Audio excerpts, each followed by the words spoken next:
Welcome into the Cougar Tailgate, where BYU fandom lives. Here's your host, Lauren McLean.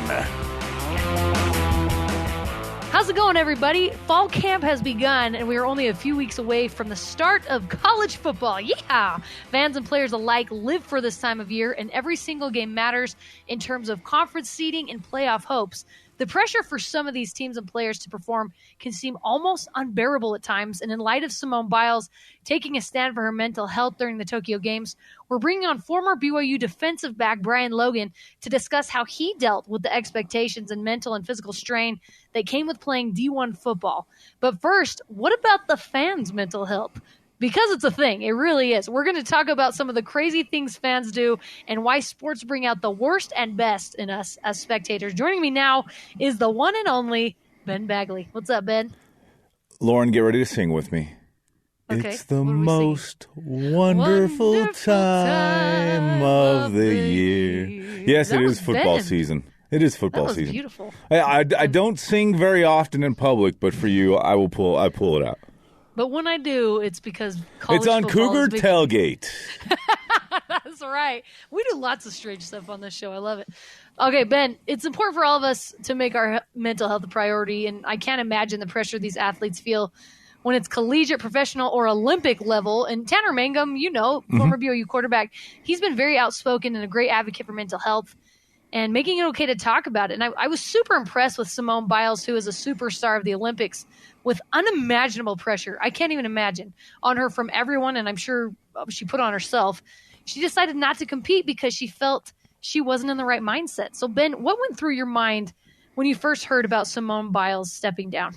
It's a funny question, and not funny, haha, but just funny the way that I spent a lot of time thinking about it, and I don't know that I have an answer.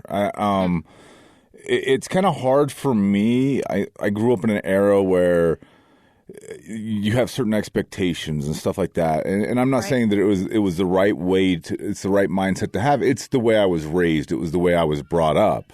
You rub some dirt on it and you walk it off. I don't know how many times I heard that in my life, whether it was an injury or whatever it was. That's the mindset that I was brought up in. So when Simone Biles pulled out, I thought to myself, kind of the same thing with the tennis thing, is like, I've covered athletes for a long time. Part of being an athlete is talking to the media. That's just that's a part of your job as an athlete. But I understand, having been in many conversations with athletes as members of the media, having asked many stupid questions myself, and tough questions too. I understand the strain that can put on a person. And so I'm not numb to that. But then the other side of me, the lizard brain side of me, is like, get over it. You're an athlete. You're supposed to be this elite level performer. That's what you're supposed to do. I mean, and so like I literally, after Simone Biles did this, I had like this internal discussion going on between the lizard brain and the more refined brain of Ben Bagley of, hey, what is the right answer here? And I don't know that I ever came up with it. But the one thing that I did come to a conclusion with on it, Lauren, is Simone Biles is what? She's 23, right? Right? She's 24. 24? Yep. She's been in the spotlight for probably 10 years of her life, and an intense spotlight, an intense pressure.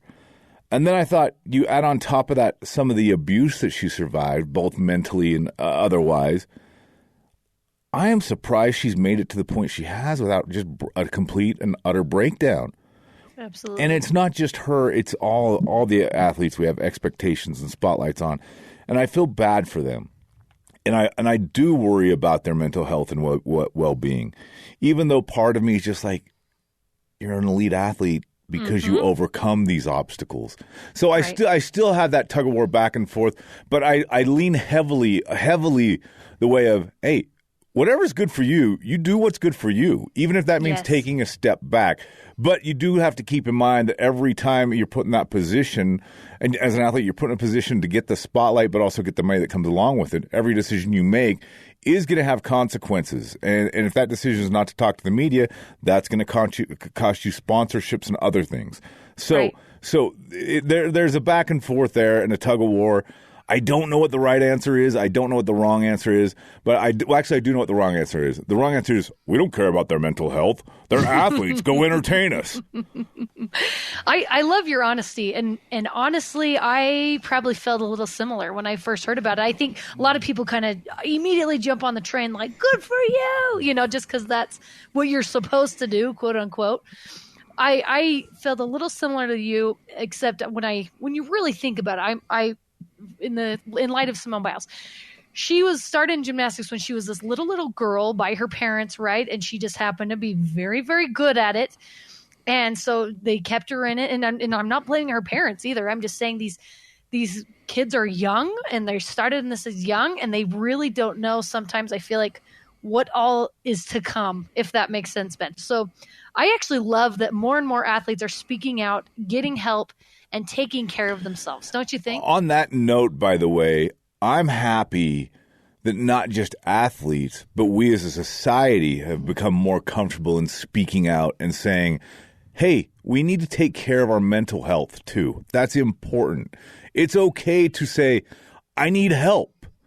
And it's even better that when you put that hand out and say, I'm here to help you. I'm here to listen. What can I do to help you? Because that's one thing that, regardless of Simone Biles and everything else aside, that's one thing that I think as a society we've progressed to, which is a brilliant move as a whole, that we're more willing to be more understanding, more willing to listen, and more willing to extend a hand of help. People out there, please, if you need help, go get it. Talk to somebody. There's someone there who wants to listen and wants to help you. Hit me up on Twitter @BenBags. Whatever.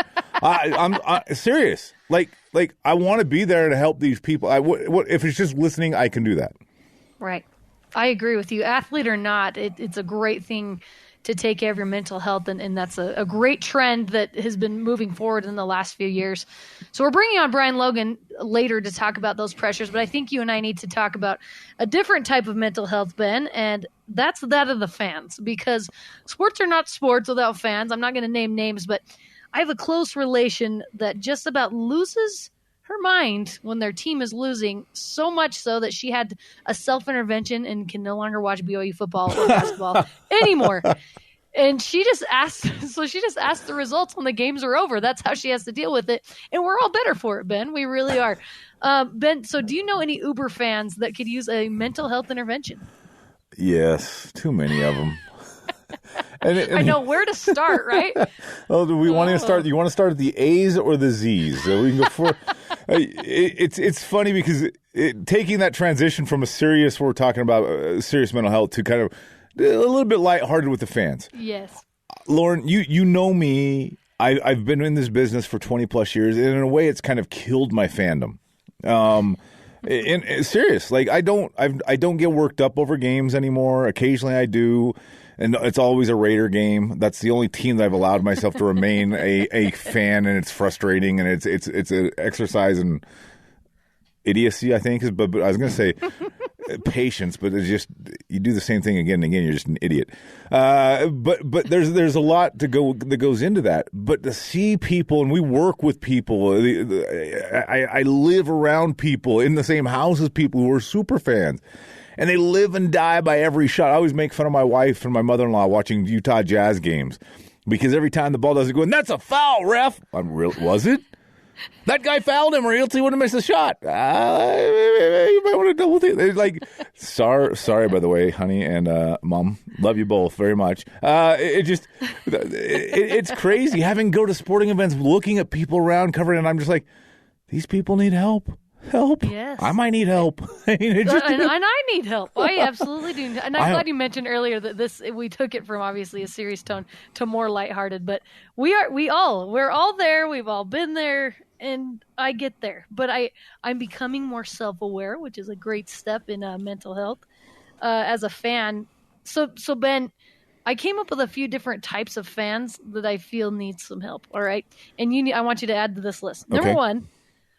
Fans that streak across the field just because.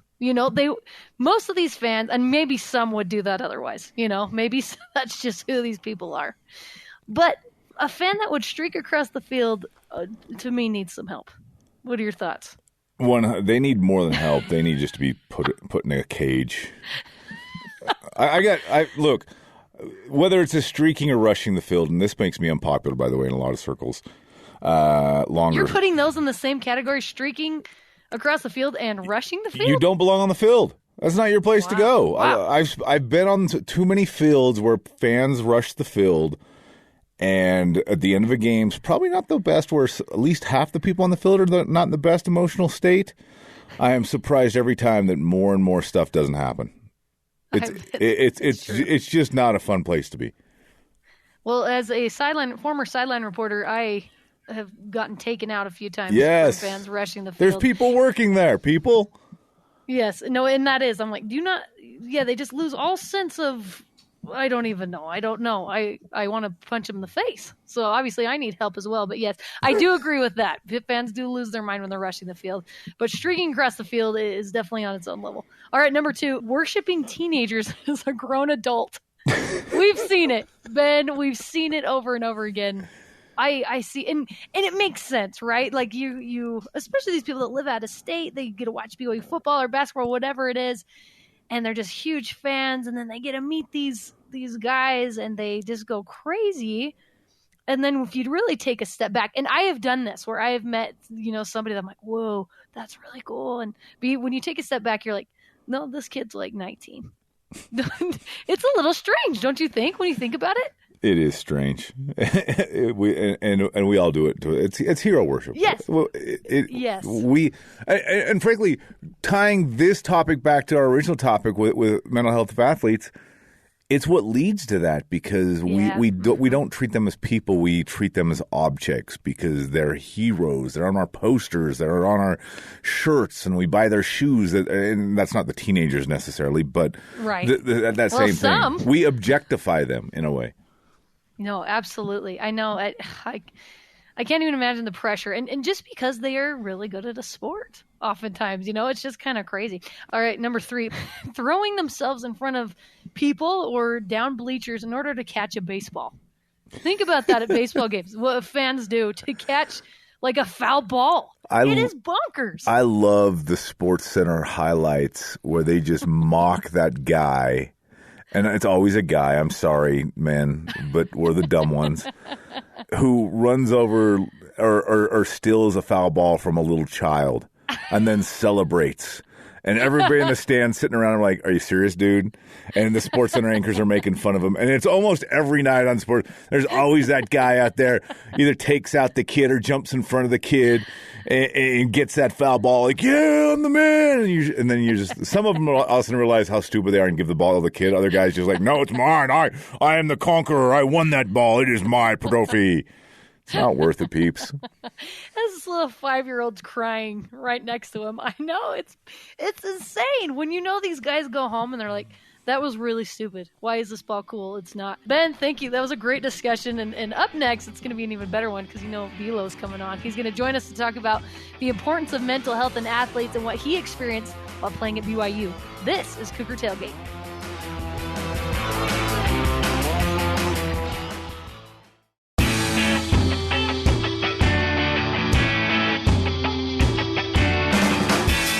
Welcome back to the Cougar Tailgate. I'm Lauren McLean. More and more athletes are speaking out about their struggles with mental health and the pressure that comes from playing sports at a high level. And to have that discussion with us is a man who experienced all that pressure firsthand, former BYU defensive back and standout Brian Logan. Thanks for coming on with me, Bilo. Thanks for having me.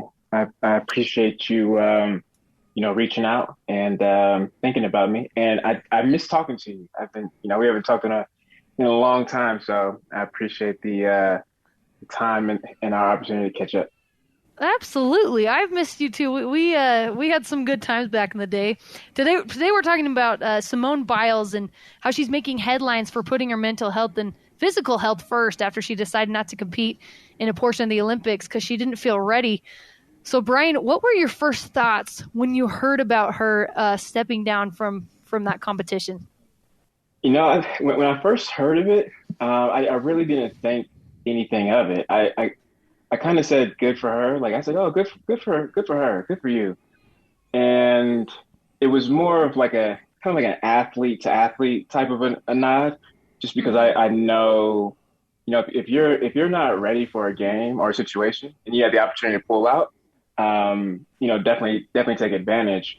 But then when I started seeing some of the comments and everybody, kind of fans and just, I don't know, just the community culture, whatever you want to say it, started to say negative things like, oh my gosh, how could she do this to her teammates? This is the Olympics, blah, blah, blah. I kind of got a little bit upset.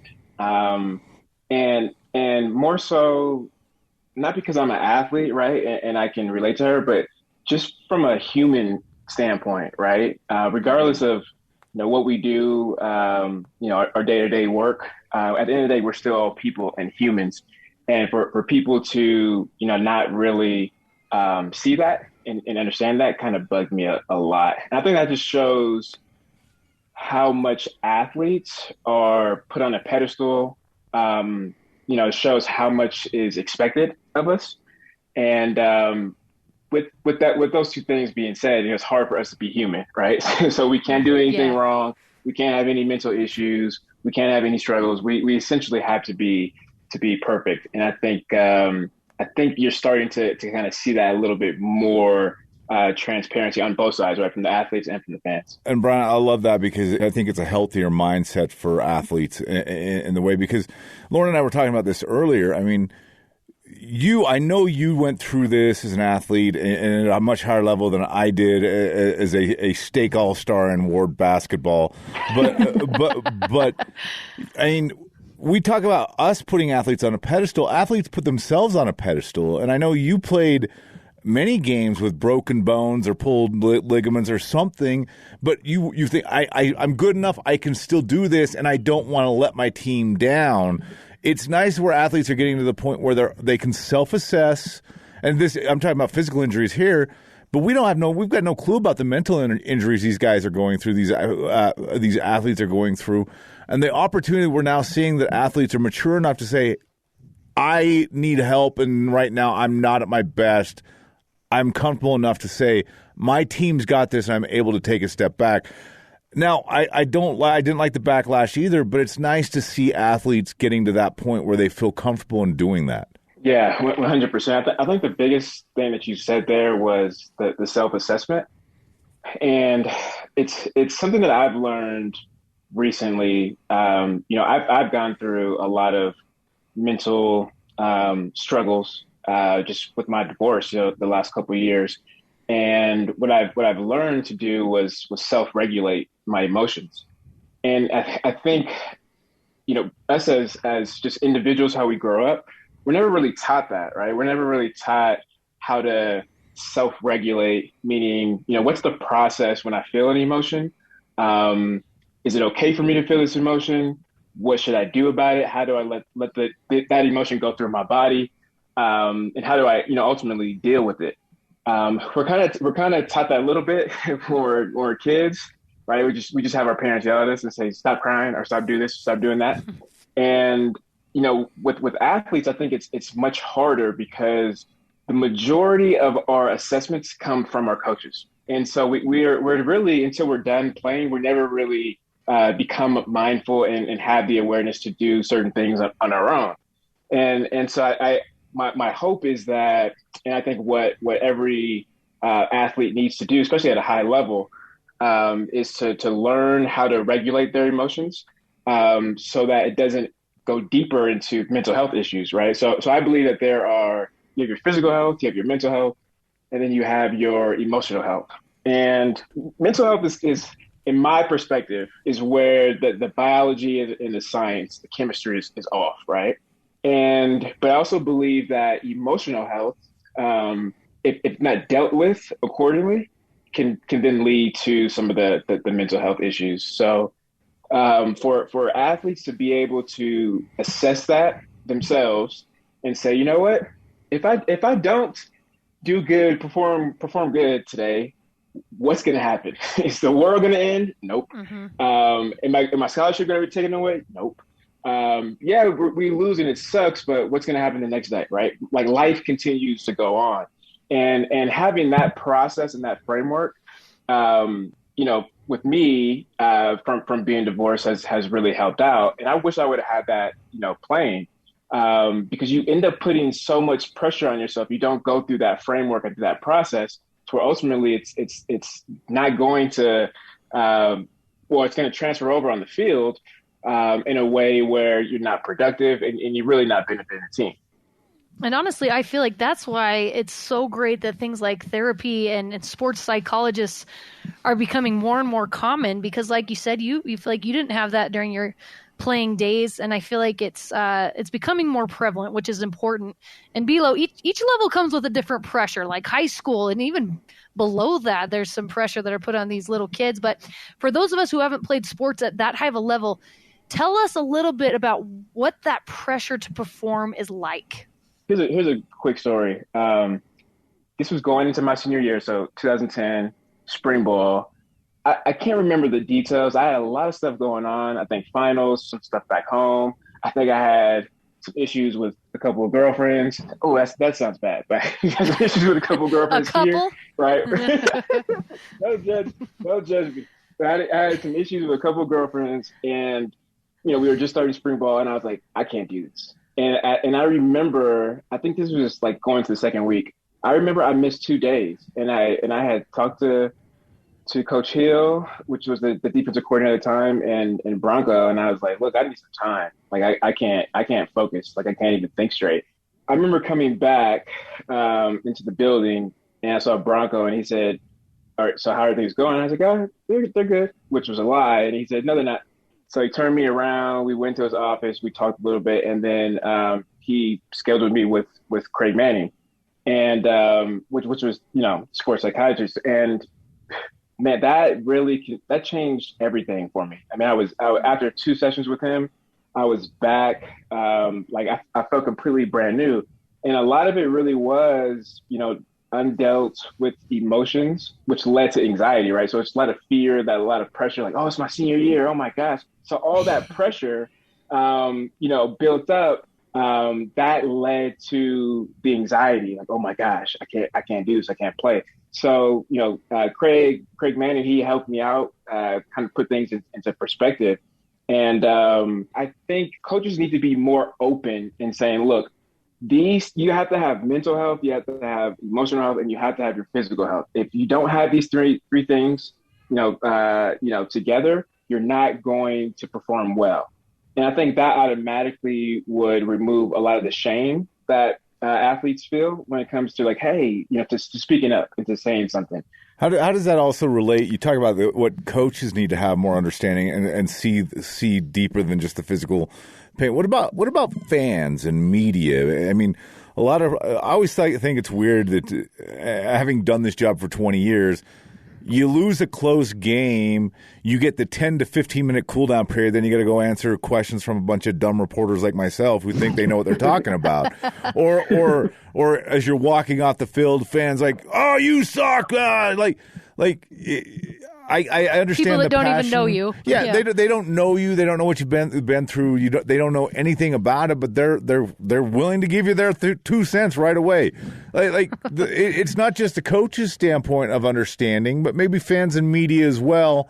And because I think that would help. I think that would help a lot for these athletes. I think that would actually be the number one solution. Really, would be the fans. And why it shouldn't be. Obviously, it's because us as players, we can't, we can't really focus on anything external, right? We have to try to block out the noise. And the first thing that all the DBs said when I came on, they're like, don't read any articles in the newspaper.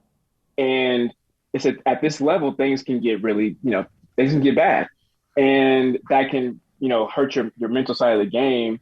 When you have fans saying this and saying that, oh, and then they said, Cougar board, of course, stay off Cougar board.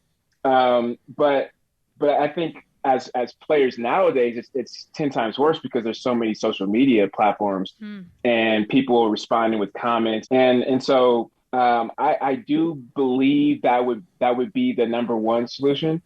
Obviously, we can't control that. And so what has to happen is for the player to, I'll pause and take a step back because what I don't like at all is when somebody's going through mental health issues and let's say they're on Google, right? And they're looking for ways to overcome it because, the association with mental health, it's negative. So I don't want to talk to my family. I don't want to talk to my teammates. I'm just going to try to do this on my own.